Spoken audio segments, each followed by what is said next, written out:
Hey folks, Valentin the Mad here, and today we'll be looking at the destruction in Door Kickers 2. This one is kind of interesting. While there isn't any advanced physics, structural integrity stuff, devastating flashy collapses, it would deliver a very responsive experience.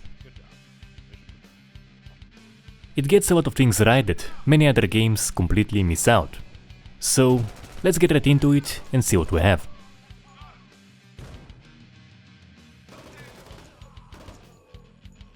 When it comes to just gunfire, I only saw it break windows. Haven't seen it do much to walls or hit any of the props. We'll get to it.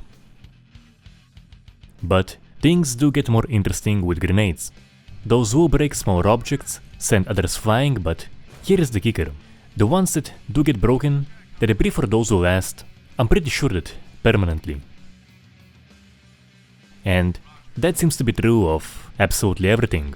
You kick a door in, there will be debris, and it will stay there to the end of the round, even if every single operator of yours is carrying a rocket launcher, grenades, and you make sure to use every single one to make a point.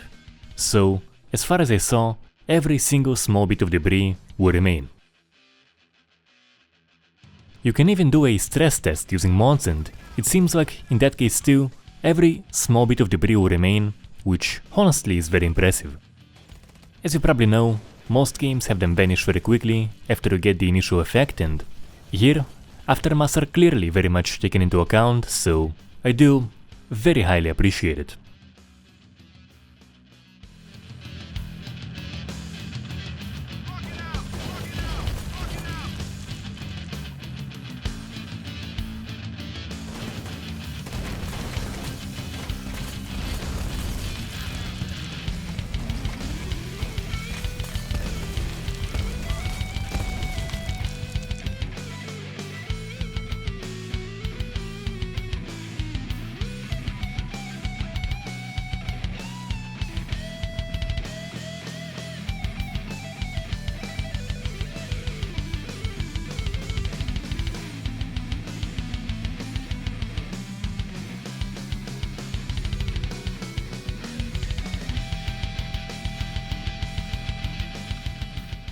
And as you just saw, most walls and large objects that aren't moved by grenades can be destroyed if they are hit by something big enough, like an RPG or an enemy wearing a certain type of a vest.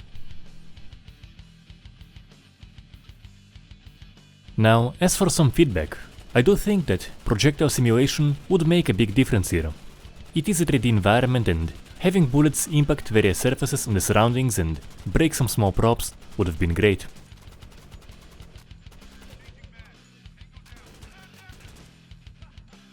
I think in the case of wall destruction, you could have a decal to indicate dust being there after an explosion. You know, make any opening in a wall, there's gonna be a lot of dust, destroy it with a rocket launcher, and the result should be way more messy. And on this note, perhaps a configurable option for more debris being spawned could have spiced up the engagements. Not mentioning this as an issue by any means, but just as a it could be spicier kind of a thing. But that is about it. With what the game is going for, the experience is pretty close to being about as responsive as it can be. On the question, I see it, can I blow it up? In the vast majority of the cases, the answer is a yes. And just to emphasize, only because almost everything can break doesn't mean everything will, and in pretty much every case, most of the map will remain intact, and you gotta use mods to get the crazy results I showcased. Nowadays, we have many games that do solid to great character responses, while the environments are still, in most games, largely static. So, I'm very happy to see responsive environments and especially aftermaths be a pretty major factor here.